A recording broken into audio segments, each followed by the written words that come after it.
जय Hind police बांधवांनो, direction अकॅडमीच्या online प्लॅटफॉर्मवर आपलं सर्वांचं स्वागत आहे। डायरेक्शन अकॅडमीनं नेहमीप्रमाणे पूर्व परीक्षेची टेस्ट सिरीज लॉन्च केलेली आहे आणि या टेस्ट सिरीजला गेल्या वर्षीप्रमाणेच आपण यावर्षी सुद्धा अत्यंत उदंड असा प्रतिसाद दिलेला आहे। या पेपरची डेमो टेस्ट पीडीएफ स्वरूपात उपलब्ध झालेली आहे। ही टेस्ट आपल्याला ऑनलाईन, ऑफलाईन आणि पोस्टल द्वारे उपलब्ध आहे। अत्यंत दर्जेदार प्रश्न जे आयोगाला समोर ठेवून आयोगाच्या प्रश्नपत्रिकेचा विश्लेषण करून अभ्यास करून तयार केलेले क्वेश्चन आहेत। निश्चित आधी तुम्ही पीडीएफ पहा, नंतरच तुम्हाला जॉइन व्हायचं आहे। आणि अभ्यास सुरू करत असताना किंवा आपली एक स्लोगन आहे, पोस्ट पाहिजे तर टेस्ट ही आवश्यकच आहे। कारण टेस्ट केल्याशिवाय आपल्याला समजणार नाही की आपण कोणत्या सिलेबस मध्ये किंवा कोणत्या सब्जेक्ट मध्ये वीक आहोत, कोणत्या सब्जेक्ट मध्ये आपण स्ट्रॉंग आहोत। यासाठी टेस्ट ही महत्त्वाची आहे। त्यामुळे मित्रांनो, कुठलाही उशीर न करता आपण लवकरात लवकर ही टेस्ट जॉइन करणं गरजेचे आहे। कारण नंतर टेस्ट एकदाच घेऊन काही अर्थ राहणार नाही। कारण टेस्टला आपण प्रत्येक आठवडा दिलेला आहे। एका आठवड्यामध्ये एक टेस्ट असेल, संडेला सकाळी 11 वाजता। ती तुम्हाला ऑफलाईन छत्रपती संभाजीनगरमध्ये आणि ऑनलाईन पद्धतीने आपल्याला आपल्या डायरेक्शन अकॅडमीच्या ॲपवर उपलब्ध होणार आहे। ही टेस्ट आपल्याला तेव्हा सोडवायची आहे जेव्हा या ठिकाणी तो टाइम टेबल आहे। कारण नंतर जर सोडवली तर काही त्याला अर्थ नाही। आणि यामध्ये एक विशिष्ट वातावरणामध्ये पेपर सोडवा आणि ऑनलाईन पद्धतीने सुद्धा ते आपल्याला सोडवता येते। मोबाईलवर त्याचबरोबर आपल्याला लॅपटॉपवर सुद्धा पेपर सोडवता येतो। आणि हा पेपर खूप दर्जेदार आहे। आपण कुठं आहोत हे दाखवण्याचं काम या ठिकाणी डायरेक्शन अकॅडमी करत आहे। त्यामुळे आपण कुठं आहोत, नेमकं आपल्याला आपली प्रगती किती झालेली आहे, नेमकं आपण कुठल्या लेवलला आहोत हे कळण्यासाठी आपल्याला टेस्ट ही महत्त्वाची आहे। त्यामुळे मित्रांनो, डेमो पेपर पहा आणि त्यानंतरच आपल्याला टेस्ट सिरीज जॉइन करायची आहे। तर यामध्ये आपण टेस्ट नंबर फर्स्टचं विश्लेषण पाहत आहोत आणि त्या अंतर्गत आपण 66 नंबरचा जो क्वेश्चन आहे, जो इकॉनॉमिक्सच्या बाबतीत आहे। आपल्याला अर्थव्यवस्था आहे, अर्थशास्त्र आहे, भारतीय अर्थशास्त्र आहे आणि त्यामध्ये सुद्धा काय आहे, आपल्याला एलपीजी आहे, लिबरलायझेशन, प्रायव्हेटायझेशन आणि ग्लोबलायझेशन। म्हणजे जागतिकीकरण, खाजगीकरण आणि उदारीकरण या बाबतीत आपल्याला काय आहे, जागतिकीकरण, त्यानंतर खाजगीकरण आहे, उदारीकरण या बाबतीमध्ये काय आहेत, आपल्याला काही क्वेश्चन विचारले जातात। आणि 10 क्वेश्चन आपल्याला इकॉनॉमिक्स मध्ये आहेत। 10 क्वेश्चन, या 10 पैकी 9 क्वेश्चन हे काय आहेत, एलपीजी वरच विचारले जातात। ओके, लिबरलायझेशन, प्रायव्हेटायझेशन आणि ग्लोबलायझेशन। परंतु एलपीजी हा काही 3 शब्दामध्ये किंवा 3 संकल्पांमध्ये संपणार नाही। यासाठी प्रॉपर आपल्याला अभ्यास करावा लागतो। याचे जे लिंकेजेस आहेत हे आपल्याला माहित असले पाहिजे। म्हणजे लिंकेजेस ह्याचं बॅकग्राऊंड पासून, म्हणजे 1947 च्या अगोदर, 1947 च्या नंतर पासून ते 1991 पर्यंतचे पूर्ण लिंकेजेस आपल्याला जर माहित असले तर सहज कुठलाही प्रश्न सोडवता येतो। आयोग कुठलाही प्रश्न अनवांटेड टाकत नाही। जो सिलेबसच्या संदर्भात आहे तोच प्रश्न टाकतो। फक्त त्याला ट्रॅक करण्यासाठी आपल्याला तेवढा अभ्यास किंवा तेवढं समज आपल्याला डेव्हलप करणं गरजेचं आहे। आणि या ठिकाणी कन्सेप्च्युअल क्वेश्चन असतात, आपल्याला कन्सेप्ट क्लिअर असल्या पाहिजे। काही क्वेश्चन फॅक्ट बेस असतात, परंतु जेवढ्या काही फॅक्ट असतील तेवढ्या सगळ्या आपण घेणार आहोत। आणि यासाठी आपली स्पेशल बॅच सुद्धा आहे, पूर्ण बॅच आपण घेत आहोत। ती बॅच ऑफलाईन आणि ऑनलाईन पद्धतीनं सुरू झालेली आहे। तर त्यासाठी सुद्धा किंवा त्याचे सुद्धा काही डेमो लेक्चर्स आहेत मित्रांनो, ते पहा आणि बॅचला सुद्धा जरूर जॉईन करा। यामध्ये क्वेश्चन आहे फर्स्ट, आंतरराष्ट्रीय नाणेनिधी खालीलपैकी 2 प्रमुख कार्य करते। आंतरराष्ट्रीय नाणेनिधी, आंतरराष्ट्रीय नाणेनिधी म्हणजे काय, त्याला आपण IMF असं म्हणतो। Okay, international monetary fund. Okay, IMF। Okay, IMF। आता ही जी संस्था आहे आंतरराष्ट्रीय नाणेनिधी, आता या आंतरराष्ट्रीय नाणेनिधी या संस्थेची जी स्थापना आहे 27 डिसेंबर 1945 ला या संस्थेची स्थापना झाली। ओके, आणि यामध्ये किंवा की हेडक्वार्टरचा जर आपण विचार केला वॉशिंग्टन DC आहे आणि सध्या जे सदस्य आहेत हे 190 सदस्य आहेत। 190। हा 190 वा सदस्य जो आहे याच्यावर सुद्धा प्रश्न येतो। 190 वा जो सदस्य आहे तो कोणता आहे, अँडोरा आहे। ओके, अँडोरा हा जो सदस्य आहे, हा जो देश आहे, हा 190 वा देश आहे। आणि हा 190 वा देश कधी झालेला आहे, कधी इन झालेला आहे, 2020 मध्ये हा देश इन झालेला आहे।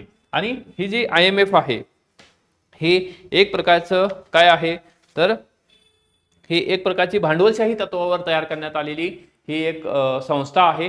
आणि या संस्थेमध्ये कोण सदस्य असतात, एक 190 सदस्य आहेत। त्याचबरोबर जे सदस्य वर्ल्ड बँकेचे आहेत ते सर्व सदस्य काय असणार आहेत, IMF चे असणार आहेत।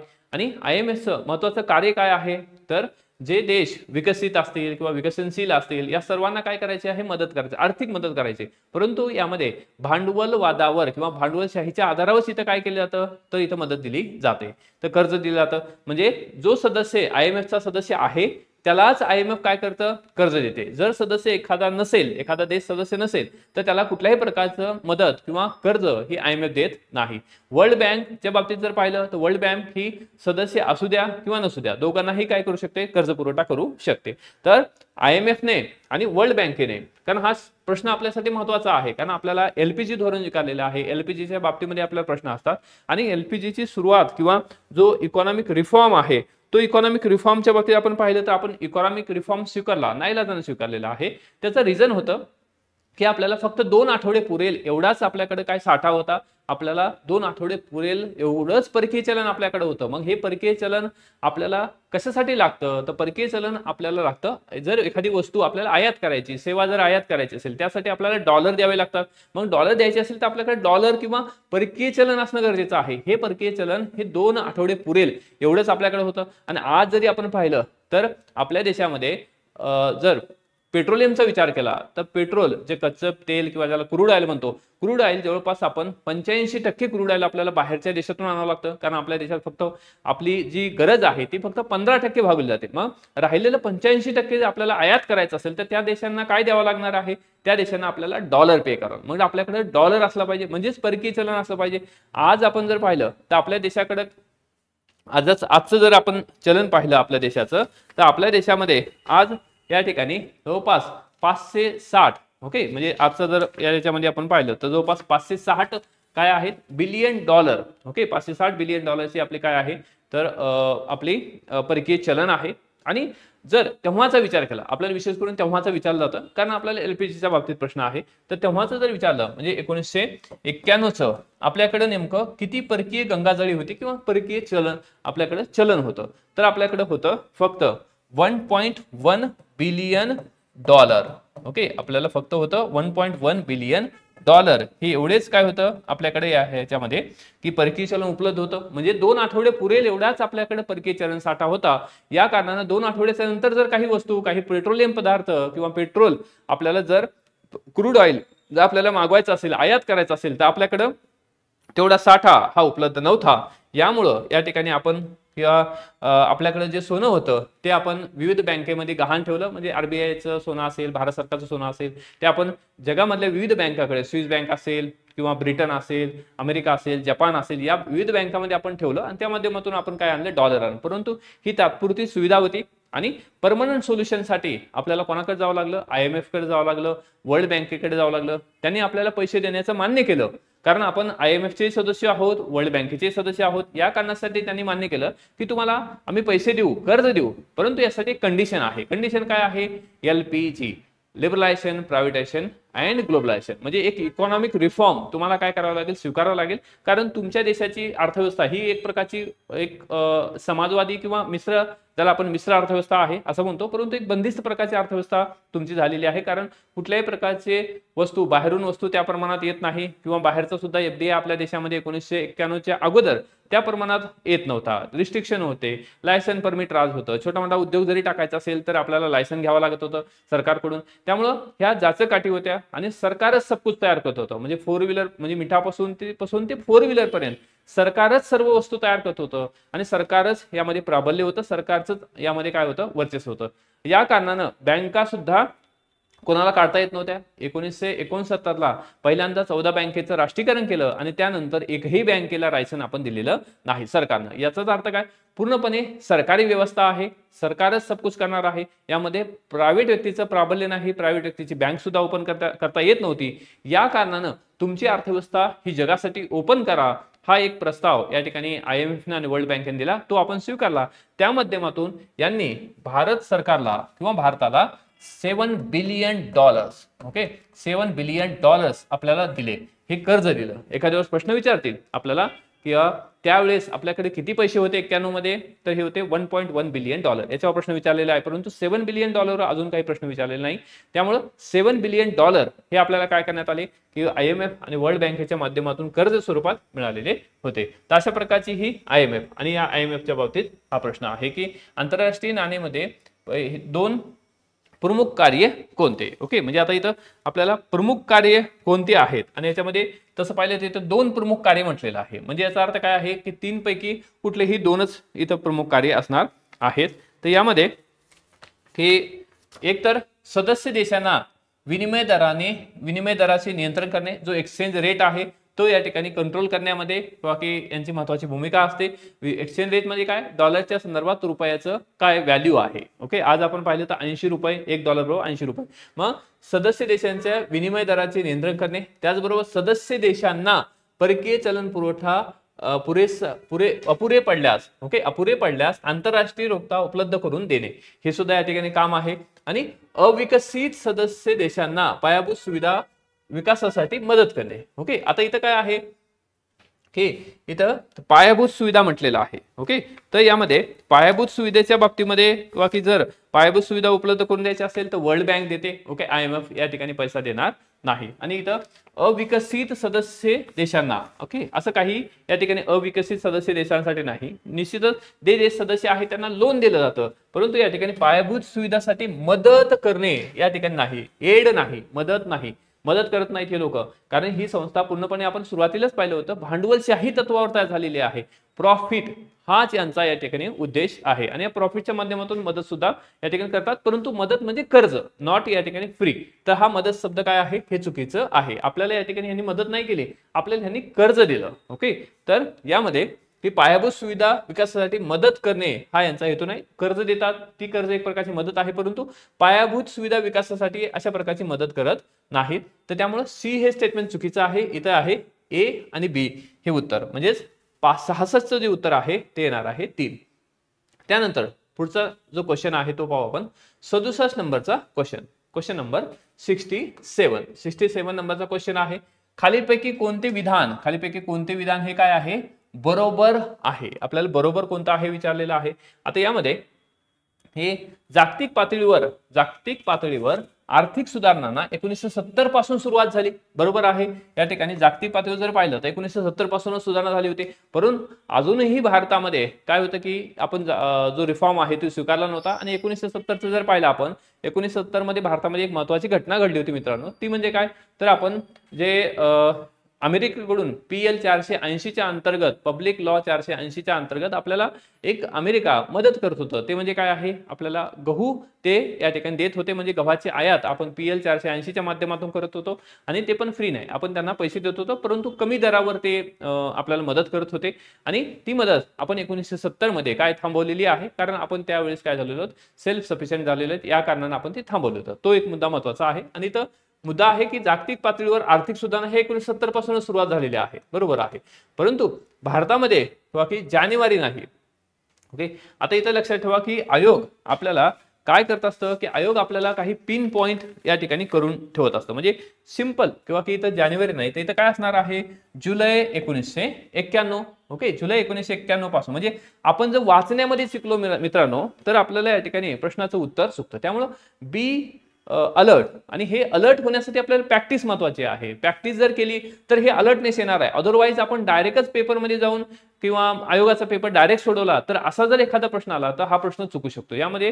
त्यामुळं आपण एफर्ट्स जे घ्यायचे आहेत आपल्याला, हे योग्य डायरेक्शन घेणं गरजेचं आहे. त्यासाठी तुम्हाला डायरेक्शन अकॅडमीची निश्चितच गरज लागणार आहे. एक दिशा असली पाहिजे आणि चांगलं मार्गदर्शन, त्याचबरोबर या ठिकाणी पेपर कसा सॉल्व्ह करायचा आहे, कसं अलर्ट राहायचं, ह्या सगळ्या गोष्टी सुद्धा शिकणं गरजेचं आहे. त्यामुळं यामध्ये जुलै 1991 पासून आर्थिक सुधारणांना सुरुवात करण्यात आली होती. आता हे फक्त चुकलेलं आहे कारण इथं जानेवारी आहे. त्यामुळे ए स्टेटमेंट बरोबर आहे. उत्तर काय असणार आहे, फक्त ए बरोबर आहे.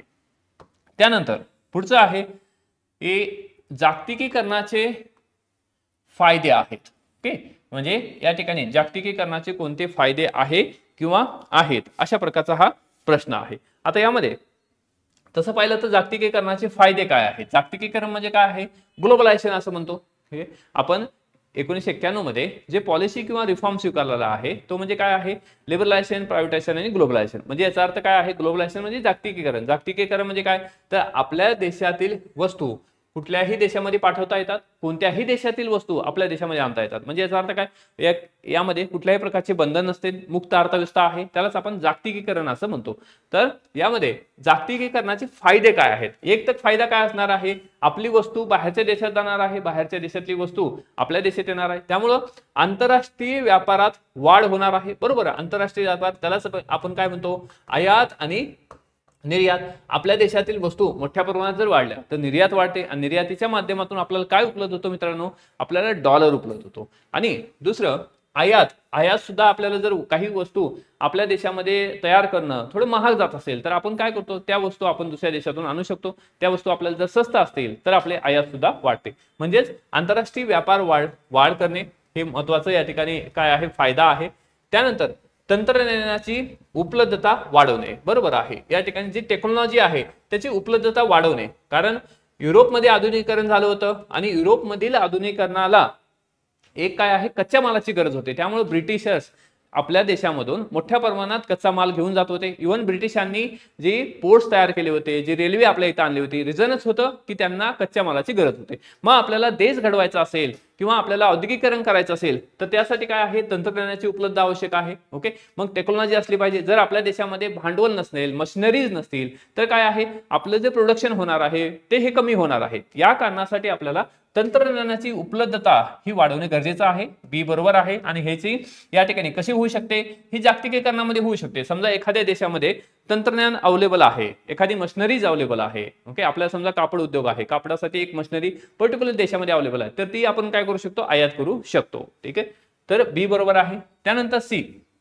कृषी. ओके, कृषी क्षेत्रावरील नकारात्मक परिणाम. आता इथं काय म्हटलेलं आहे की आपल्याला जो प्रश्न विचारलेला आहे तर आपल्याला इथं प्रश्न विचारलेला आहे की फायदे काय आहेत. ओके, तर फायदा कृषी क्षेत्रावरील नकारात्मक परिणाम हा काय आहे, हा फायदा होऊ शकत नाही. हा काय आहे, एक तोटा आहे असं आपण म्हणू शकतो. निश्चितच या ठिकाणी हा एक परिणाम काय आहे, हा एक तोटा पण आहे. कारण बाहेरच्या देशातल्या वस्तू आपल्या देशात आल्या तर आपल्या देशामधील जे माल आहे किंवा शेतीमधून जे काही उत्पादन होत असतं ते उत्पादन मग याच्यामध्ये कमी भावाला सुद्धा विकावं लागतं. कारण बिकॉज ऑफ की बाहेरच्या देशामधून वस्तू येत आहे. त्यामुळे कृषी क्षेत्रावरील नकारात्मक परिणाम हा एक या ठिकाणी फायदा नाही, तोटा आहे. त्यामुळे हे येणार नाही. त्यानंतर विदेशी चलन साठ्यात वाढवणे. ओके, विदेशी चलन साठा त्यालाच आपण म्हणतो फॉरेन रिझर्व्ह किंवा फॉरेन करन्सी.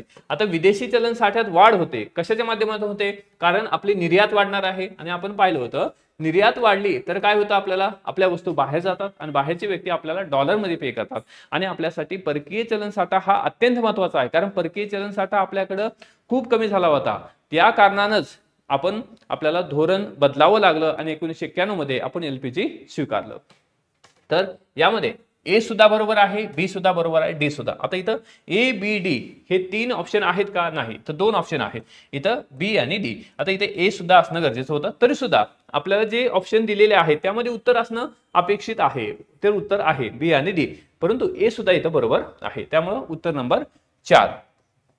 त्यानंतर आपण अशाच प्रकारचं प्रत्येक क्वेश्चनचं विश्लेषण करणार आहोत मित्रांनो. त्यामुळं निश्चितच टेस्ट सिरीज आपल्याला फायदेशीर होणार आहे. तर टेस्टला जॉईन व्हा आणि लवकरात लवकर आपली प्रोग्रेस करा. आणि आपल्याला लवकरात लवकर या ठिकाणी ऍड आल्यानंतर आपल्याला चांगल्या मार्कांनी, म्हणजे आपलं टार्गेट आहे 55 मार्कांनी प्रिलिम पास आणि त्याचबरोबर मेन्सला सुद्धा चांगले मार्क्स घेऊन आपल्याला डायरेक्ट आपल्या पोलीस अकॅडमीचं तिकीट आपल्याला या ठिकाणी रिझर्व्ह करायचं आहे. त्यासाठी टेस्ट महत्वाची आहे. 69 रिझर्व्ह बँकेच्या नियमानुसार बँकोत्तर वित्त संस्थांच्या रचनेच्या संदर्भात खालील विधाने विचार करा. आता आपल्याला आरबीआय सुद्धा प्रश्न येतो, कारण या ठिकाणी बँकिंग क्षेत्रामध्ये सुद्धा LPGच्या माध्यमातून रिफॉर्म करण्यात आले, त्यामुळे इथं सुद्धा कनेक्शन आहे. आणि इथं प्रश्न आहे आरबीआयच्या बाबतीत की बँकेच्या नियमानुसार बँकोत्तर वित्त संस्थांच्या रचनेच्या संदर्भात खालील विधाने विचारात घ्या. एक, नाबार्ड ही एक बँकोत्तर वित्त संस्था आहे, बरोबर आहे. या ठिकाणी नाबार्ड ही काय आहे, बँकोत्तर वित्त संस्था आहे. गृहनिर्माण वित्त कंपन्या ह्या बँकिंग वित्तीय संस्था आहेत, नाही, ही सुद्धा काय आहे, बँकोत्तरच वित्तीय संस्था आहे, नॉन बँकिंग फायनान्शियल कंपनीज आहेत. त्यामुळे हे उत्तर चुकीचं आहे. सी, राष्ट्रीय गृहनिर्माण बँक ही काय आहे, एक प्रकारची बँकोत्तर संस्था आहे. ओके, आता यामध्ये की गृहनिर्माण वित्त कंपन्या म्हटलेलं आहे आणि इथं काय आहे राष्ट्रीय गृहनिर्माण बँक म्हटलेलं आहे. ही एक बँकोत्तर संस्था आहे, बँकेच्या व्यतिरिक्त बँकोत्तर संस्था. Okay, non banking financial institution ज्याला आपण म्हणतो. तर म्हणजे ए आणि सी बरोबर आहे, बी हे चुकीचं आहे. ओके, तर गृहनिर्माण वित्त कंपन्या या सुद्धा काय आहेत नॉन बँकिंग फायनान्शियल कंपनीज आहेत, परंतु बँकिंग वित्तीय संस्था म्हटलेलं हे चुकीचं आहे. त्यामुळं इथं उत्तर येणार आहे ए आणि सी. आता ए आणि सी कुठं आहे तर 3, ऑप्शन नंबर 3. त्यानंतर पुढचा आहे 70 नंबरचा क्वेश्चन. आपल्याला 70 नंबरच्या क्वेश्चन मध्ये काय विचारण्यात आलेलं आहे, जागतिकीकरणानंतर भारताच्या आयात निर्यात धोरणात ओके खालीलपैकी कोणता बदल दिसून येतो. आता आपल्याला इथं बदल कोणता झालेला आहे हे दिसून येतं हे सांगण्यात आलेलं आहे, विचारण्यात आलेलं आहे. आता आयात निर्यात धोरणाच्या बाबतीत आणि ते पण जागतिकीकरणानंतर म्हणजेच कधी 1991च्या रिफॉर्मच्या नंतर नेमकं काय झालं होतं. एक तर निर्यात प्रोत्साहन आयात पर्यायीकरण नाही. या ठिकाणी आपण आयात पर्यायीकरण हे कधी करत होतो तर हे होतं 1991च्या अगोदर, बिफोर 1991. आपण काय करत होतो की आपण त्या प्रमाणात आपण निर्यात करू शकत नव्हतो, कारण आपलं प्रोडक्टिव्हिटी तेवढी नव्हती.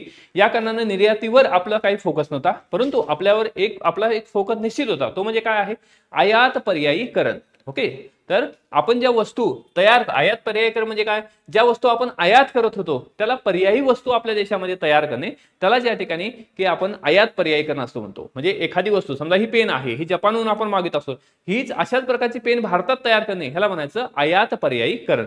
तर निश्चितच 1991च्या पूर्वी हे अशा प्रकारचं धोरण होतं, परंतु इथं प्रश्न विचारलाय जागतिकीकरणानंतर म्हणजे 1991च्या नंतर. म्हणजे एक तर नाही येणार. ओके, एक येऊ शकत नाही. 2 निर्यात प्रोत्साहन आणि आयात उदारीकरण महत्वाचं आहे. ओके, तर उत्तर 2 निर्यात प्रोत्साहन स्वाभाविकच आहे, आपण निर्यातीला प्रोत्साहन दिलेलं आहे, हे सुद्धा बरोबर आहे. आणि आयात उदारीकरण म्हणजे याचा अर्थ काय आहे की पूर्वी 1991च्या पूर्वी आपण जर वस्तू आयात करायची खूप मोठ्या प्रमाणात रिस्ट्रिक्शन्स होते. सरकार या ठिकाणी टॅरिफ लावत होतं, म्हणजे आयात करणाऱ्या वस्तूवर काय लावलं होतं, कर लावलं होतं, त्याला आपण टॅरिफ असं म्हणतो, सीमाशुल्क त्याला म्हणतात.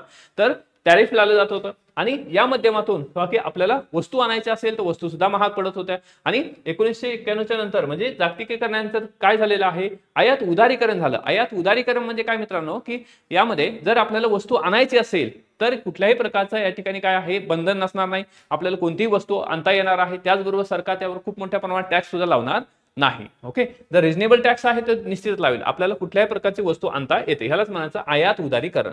तर उत्तर 2 असणार आहे. ठीक आहे, उत्तर नंबर 2. किंवा जागतिकीकरणानंतर भारताच्या आयात निर्यात धोरणात खालीपैकी कोणता बदल झाला. तर 2 नंबरचा बदल झालेला आहे निर्यात प्रोत्साहन आणि त्यानंतर काय आहे आयात उदारीकरण.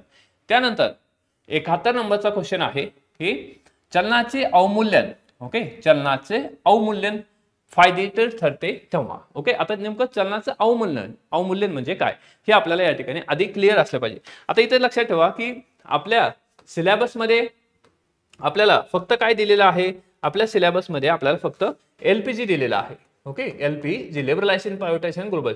परंतु याच्या अगोदर नेमकं काय झालेलं आहे, याच्या नंतर काय झालेलं आहे, तर ह्या सगळ्या बाबी आपल्याला क्लिअर असल्या पाहिजे मित्रांनो, कन्सेप्ट क्लिअर असले पाहिजे, तरच आपल्याला प्रत्येक प्रश्नाचं उत्तर डेफिनेटली येता येईल.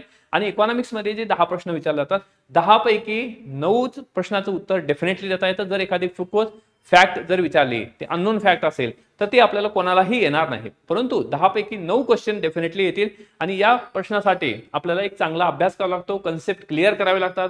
आणि जर कन्सेप्ट क्लिअर होत नसतील, स्वतःहून जर अभ्यास होत नसेल, डेफिनेटली स्वतः सुद्धा अभ्यास होतो, परंतु या ठिकाणी जर 10 पुस्तक वाचून जर अभ्यास होत असेल त्यापेक्षा जर एखादा क्लास लावला, ओके डायरेक्शन अकॅडमी सारखा जर क्लास लावला, तर मी तुम्हाला त्या ठिकाणी इकॉनॉमिक्स शिकवत असतो, आम्ही 10 पुस्तकांचा अभ्यास करू आणि तुमच्यासाठी एक फास्ट फूड देऊ. तुम्ही फक्त काय करायचं आहे तर ते पचन कसं करायचं आहे, खायचं कसं आहे हे थोडं तुम्ही पहा. म्हणजे याचा अर्थ काय, सर्व वस्तू किंवा सर्व जे काही पॉइंट्स आहे हे आपण प्रोव्हाइड करत आहोत त्या बॅच साठी. ओके, आणि त्यामधलाच एक घटक आहे म्हणजे टेस्ट सिरीज. टेस्ट सिरीज मध्ये सुद्धा आपण चांगल्या पद्धतीने सगळ्या गोष्टी डिलिव्हर करू आणि निश्चितच त्याचा सुद्धा फायदा आपल्याला होणार आहे.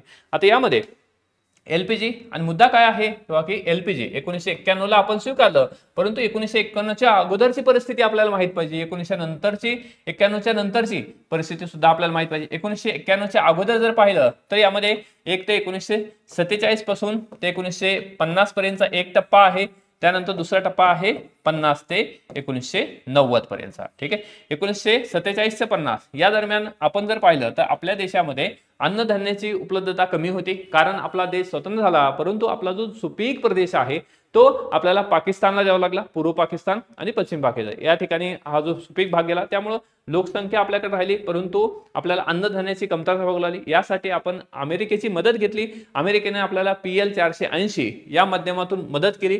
PL पब्लिक लॉ 480 च्या माध्यमातून अमेरिकेने मदत केली आणि त्या माध्यमातून आपल्याला की स्वस्तामध्ये गहू हे धान्य जे आहे हे आपल्याला त्यांनी प्रोव्हाइड केलं. तर ही परिस्थिती 47 पासून या ठिकाणी 50 पर्यंत आहे. त्यामध्ये अनेक घटना घडलेल्या आहेत. त्यानंतर 1950 मध्ये काय करण्यात आलं, नियोजन आयोग किंवा त्यालाच आपण या ठिकाणी प्लॅनिंग कमिशन असं म्हणू, ठीक आहे. म्हणजे याचा अर्थ काय आहे, नियोजन आयोग किंवा प्लॅनिंग कमिशनची नियुक्ती करण्यात आली.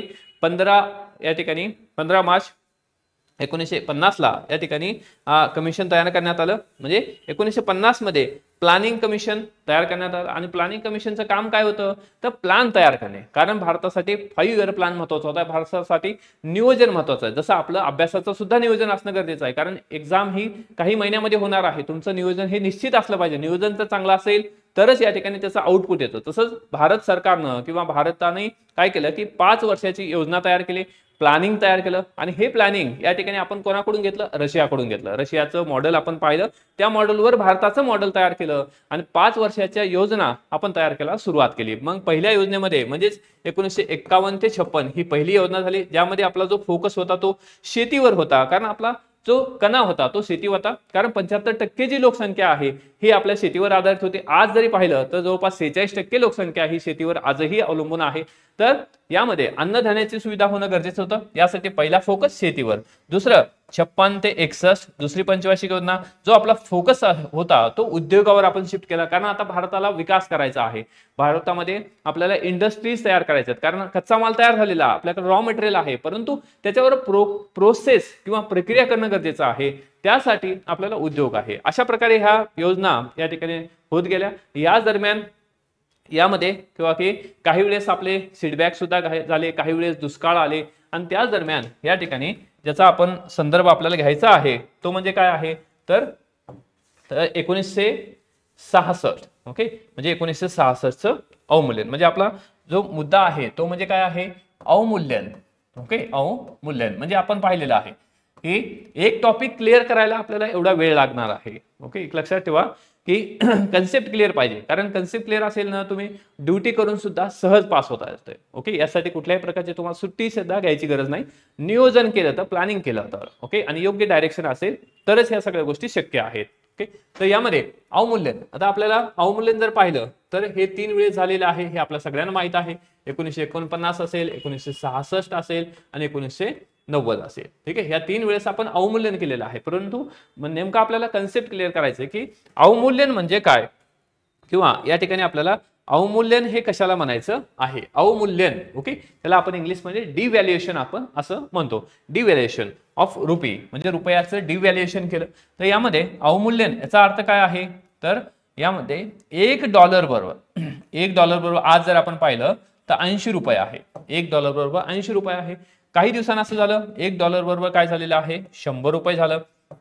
त्यानंतर काही दिवसांना असं झालं $1 बरोबर झाले 50 रुपये. तर यामध्ये काय बदल झालेला आहे, तर बदल काय झालेला आहे, तर $1 बरोबर 80 रुपये आहे. आता $1 बरोबर 100 रुपये जर झाला तर काय इथं होत आहे, तर इथं रुपयाची value, okay, the value of rupee, okay, the value of rupee काय होत आहे, कमी होत आहे, डिक्रीज होत आहे.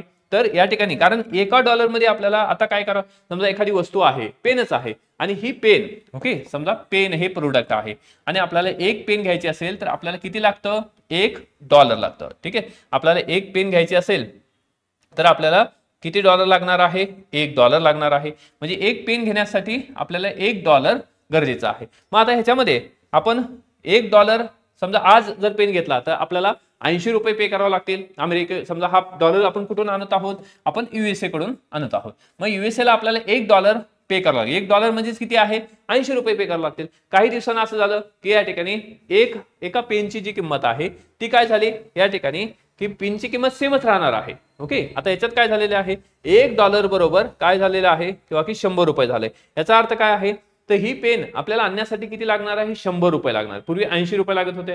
काही दिवसांनी असं झालं की या ठिकाणी $1 बरोबर 50 रुपये झाले. म्हणजे याचा अर्थ काय आहे? तर आपल्याला आज ही पेन आणायची असेल तर $1 बरोबर 50 म्हणजे 50 रुपये हे आपल्याला द्यावं लागतील. म्हणजे इथं काय झालेलं आहे? इथं जी व्हॅल्यू आहे, okay, the value of rupee इथं वाढलेली आहे. या ठिकाणी काय झाले? व्हॅल्यू ऑफ रुपी कमी झाले.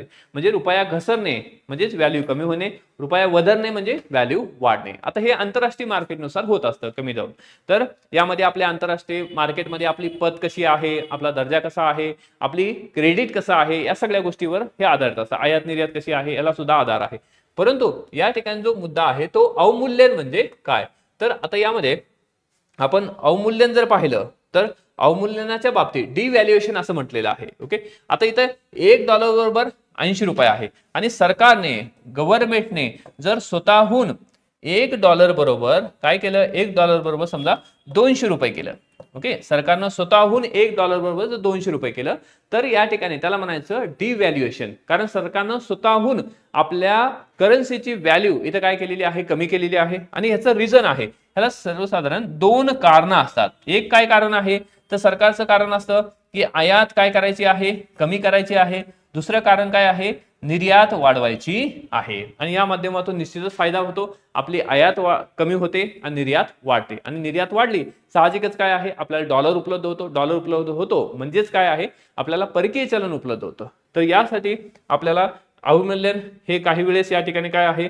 तर आपल्याला लाभदायक ठरतं. परंतु 66च्या बाबतीत जर विचार केला तर हे लाभदायक ठरलं नाही. कारण अवमूल्यन केलं परंतु काही काळानंतर दुष्काळ झाला आणि दुष्काळ झाल्यामुळं किंवा दुष्काळ पडल्यामुळं आपल्याला अन्नधान्य हे आयात करावंच लागलं, त्यावर खर्च करावा लागला. तर अशा प्रकारे अवमूल्यन म्हणजे डिव्हॅल्युएशन ऑफ रुपी. जेव्हा सरकार एका विशिष्ट उद्देशानं आपल्या करन्सीची व्हॅल्यू स्वतःहून घटवित असते तर त्याला अवमूल्यन असं म्हणतात. 49, 66 आणि 90 या ह्याच्यामध्ये काय झालेलं आहे? 3 वेळेस अवमूल्यन झालेलं आहे. आपण आपल्या प्रश्नावर येऊ. आता प्रश्न विचारलेला आहे, चलनाचे अवमूल्यन फायदेशीर ठरते जेव्हा. ओके, आता चलनाचे अवमूल्यन फायदेशीर ठरते जेव्हा निर्यात वस्तूंच्या किमती स्थिर असतील तर. ओके, आता याचा अर्थ काय आहे की जर निर्यात वस्तूंच्या किमती हे काय आहे? स्थिर असतील. म्हणजे आपल्याला ज्या वस्तूंची निर्यात करायची आहे, ओके, त्या वस्तूंच्या किमती जर स्थिर असतील, ओके, म्हणजे एक पेन आपल्या देशामध्ये एक पेन बरोबर 80 रुपयाला आहे असं आपण ठरवू. तर हाच पेन या ठिकाणी एक पेन किंवा हे जे प्रोडक्ट आहे हे प्रोडक्ट स्थिर असलं पाहिजे, याची किंमत स्थिर असली पाहिजे. जर या प्रोडक्ट वाल्यानेच काय केलं, या ह्याच्यामध्ये $1 म्हणजे एक पेन बरोबर 100 रुपये ही जर व्हॅल्यू वाढली तर या ठिकाणी आपला जो हेतू आहे, आपण हेतू पाहिलेला आहे. हेतू काय आहे? तर आपल्याला आयात कमी करायची आहे, निर्यात वाढवायची आहे. तर निर्यात जर वाढवायची असेल तर आपल्या देशामधल्या ज्या किमती आहेत, वस्तूंच्या किमती ह्या स्थिर असल्या पाहिजे. आणि स्थिर जर असतील तरच या ठिकाणी काय होणार आहे? डिमांड वाढणार आहे. कारण स्थिर जर असतील तर त्या लोकांना आपल्या वस्तू या ठिकाणी कमी झाल्यात असं भासतं, परंतु इथं वस्तूंची किंमत कमी होत नाही. इथं फक्त काय आहे? रुपयाची किंमत कमी होते. कारण $1 बरोबर 80 रुपये होतं. आता $1 त्यांनी जर खर्च केला तर त्यांना 100 रुपये मिळणार आहेत. म्हणजे 20 रुपये त्यांना एक्स्ट्रा या ठिकाणी मिळणार आहेत. त्यामुळं उत्तर असणार आहे 2. समजलं? ओके, जर समजलं असेल किंवा या ठिकाणी विश्लेषण समजत असेल, व्हिडिओच्या कन्सेप्ट क्लिअर होत असतील, व्हिडिओच्या माध्यमातून टेस्टच्या कन्सेप्ट क्लिअर होत असतील तर निश्चित लाईक करा, सबस्क्राईब करा आणि हा व्हिडिओ शेअर करायला विसरू नका. कारण आपण डिपार्टमेंटसाठी काम करत आहोत. एक लिमिटेड असा मॉब आहे, त्यासाठी आपण काम करत आहोत. तर तुमच्याच माध्यमातून आपण सर्वांपर्यंत पोहोचणार आहोत. त्यामुळं शेअर करायला विसरू नका. त्यानंतर 73 वैयक्तिक देशाचा विचार करत्यास 2019-20 मध्ये सर्वाधिक निर्यात केलेल्या देशामध्ये चर्चा करा. आता याच्यामध्ये हाँगकाँग आहे, चीन आहे, UAE आहे, USA आहे. ओके, असा एखादा प्रश्न येऊ शकतो. ठीक आहे. त्यानंतर FEMA foreign exchange management act बद्दल खाली विधाने पहा. आता हा जो फेमा आहे हा कायदा 1 जून 2000 पासून लागू करण्यात आला. बरोबर आहे. फेमा कायदा हा जुन्या फेरा कायदा फॉरेन एक्सचेंज रेग्युलेशन ऍक्ट ला च्या जागी घेण्यात आला. बरोबर आहे. कारण फेरा हा कधीचा आहे? 1973चा. त्यानंतर फेमा कायद्याचे उल्लंघन झाल्यास दिवाणी दावा या ठिकाणी दाखल केला जातो. ओके, हे सुद्धा काय आहे या ठिकाणी? हे स्टेटमेंट बरोबर आहे. म्हणजे याचा अर्थ काय आहे? वरील विधाने सर्व विधाने हे काय आहेत? बरोबर आहेत. त्यानंतर 74 नंबरचा क्वेश्चन आपण पाहू. 74 नंबरचा क्वेश्चन, जागतिकीकरण. जागतिकीकरण ही अशी प्रक्रिया आहे ज्यामध्ये जागतिकीकरण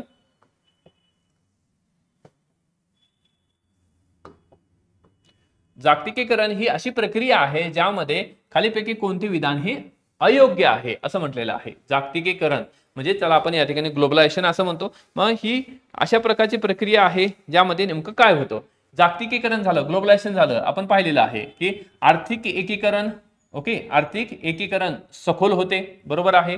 त्यानंतर आर्थिक मुक्तपणा वाढीस लागतो म्हणजे फ्री इकॉनॉमी होते. त्याचबरोबर आर्थिक स्वातंत्र्यास वाढ होते, बरोबर आहे. आणि वित्तीय प्रवाह विस्तारतात नाही, या ठिकाणी वित्तीय प्रवाह हे विस्तारत नाहीत, ते या ठिकाणी काय आहे तर हे या ठिकाणी वित्तीय प्रवाह घटतात. ओके, वित्तीय प्रवाह म्हणजे काय, ते या ठिकाणी पैशाची जी लेनदेन आहे किंवा व्यवहार आहे. ओके, तर यामध्ये वित्तीय प्रवाह विस्तारतात, हे जे आहे हे चुकीचं आहे, अयोग्य. जागतिकीकरण ही अशी प्रक्रिया आहे ज्यामध्ये खालीपैकी विधान कोणतं आहे. तर उत्तर काय येणार आहे मित्रांनो, 4 नंबरचं उत्तर येणार आहे. ओके, त्यानंतर पुढचा शेवटचा क्वेश्चन इकॉनॉमिक्सचा. ओके, शेवटचा क्वेश्चन इकॉनॉमिक्सचा. आंतरराष्ट्रीय व्यापार, ओके, आंतरराष्ट्रीय व्यापार हे विकासाचे इंजिन आहे. ओके, आंतरराष्ट्रीय व्यापार हे विकासाचे इंजिन आहे. तर यामध्ये मग विकासाचे इंजिन म्हणजे काय, कारण आंतरराष्ट्रीय व्यापार आपण 1991 पासून आपली अर्थव्यवस्था ही ओपन केलेली आहे. तर मग आंतरराष्ट्रीय व्यापारामध्ये काय आहे, विकासाचे इंजिन आहे, डेव्हलपमेंटचं एक प्रकारचं इंजिन आहे. का, कारण शाश्वत राष्ट्रीय विकासाची व्यूहरचना यांच्यात शाश्वत राष्ट्रीय विकास, ओके, म्हणजे या ठिकाणी सस्टेनेबल किंवा याच्यामध्ये इन्क्लुझिव्ह आपण ज्याला म्हणू शकतो, शाश्वत, सस्टेनेबल किंवा या ठिकाणी शाश्वत राष्ट्रीय विकास म्हणजे ज्यामध्ये सर्वांगीण विकास आपण ज्याला दुसऱ्या भाषेमध्ये म्हणू, तो त्याची व्यवरचना ठरवली जाते. दुसरं, विकसनशील देशामध्ये व्यापार वृद्धी करणे, बरोबर आहे. विकसनशील देशामध्ये व्यापार वृद्धी करणे हा सुद्धा याचा हेतू आहे. त्यानंतर बहुक्षेत्रीय व्यापार प्रणालीत विकसनशील देशाचा सहभाग वाढवणे, ठीक आहे. बहुपक्षीय व्यापार, बहुपक्षीय म्हणजे काय, मल्टी डायमेन्शनल किंवा मल्टी स्टेट अप्रोच ज्याला आपण म्हणतो, हा या ठिकाणी आपल्याला डेव्हलप करता येतो. तर याचं उत्तर असणार आहे या ठिकाणी वरीलपैकी सर्व. तर अशा प्रकारे आपल्याला या माध्यमातून किंवा जे आपण टेस्ट पाहिलेले आहे अशाच प्रकारची टेस्ट सिरीज आपण या ठिकाणी ही लॉन्च केलेली आहे, ज्यामध्ये खूप चांगल्या पद्धतीनं आपण विश्लेषण किंवा डिटेलमध्ये क्वेश्चन सुद्धा खूप चांगल्या पद्धतीचे फ्रेमिंग या ह्याच्यामध्ये केलेली आहे. निश्चितच तुम्हाला या टेस्ट सिरीजचा फायदा होणार आहे. तर या टेस्ट सिरीज ही जी टेस्ट सिरीज आहे ही आपल्याला ऑफलाईन त्याचबरोबर ऑनलाईन आणि पोस्टल सुद्धा उपलब्ध आहे. ऑफलाईन छत्रपती संभाजीनगरमध्ये, ऑनलाईन आपल्या डायरेक्शन अकॅडमीच्या ॲपवर, त्याचबरोबर लॅपटॉपवर सुद्धा ही टेस्ट सोडू शकता आणि पोस्टल सर्व्हिस सुद्धा आपल्याला अवेलेबल आहे. आणि काही काळासाठी आपण याच्यावर या ठिकाणी एक डिस्काउंट सुद्धा ठेवलेला आहे, एक सूट सुद्धा ठेवलेली आहे. तर हे पोलीस बांधवांसाठी ही स्पेशल टेस्ट सिरीज डायरेक्शन अकॅडमीच्या मार्फत आपण दर्जेदार टेस्ट तयार करत आहोत. तर या टेस्टचा फायदा निश्चितच प्रत्येकाला होणार आहे. तर यामध्ये आपला जो मेसेज आहे इतर मित्रांसोबत तुम्हाला शेअर करायचा आहे, पोहोचायचा आहे, कारण खूप दर्जेदार टेस्ट आपण दिलेले आहेत. तर टेस्टची PDF आपल्यापर्यंत पोहोचलेली आहे. जर पोहोचली नसेल तर यामध्ये तुम्ही व्हॉट्सअपला सुद्धा मेसेज करू शकता. 7588 081 242 या नंबरला तुम्ही व्हॉट्सअप करा किंवा या ठिकाणी 8010 7588 94 या नंबरला तुम्ही व्हॉट्सअप करून किंवा कॉल करून याबद्दल माहिती घेऊ शकता. परंतु पोस्ट पाहिजे असेल तर टेस्ट ही आवश्यकच आहे. Thank you, all the best, Jai Hind.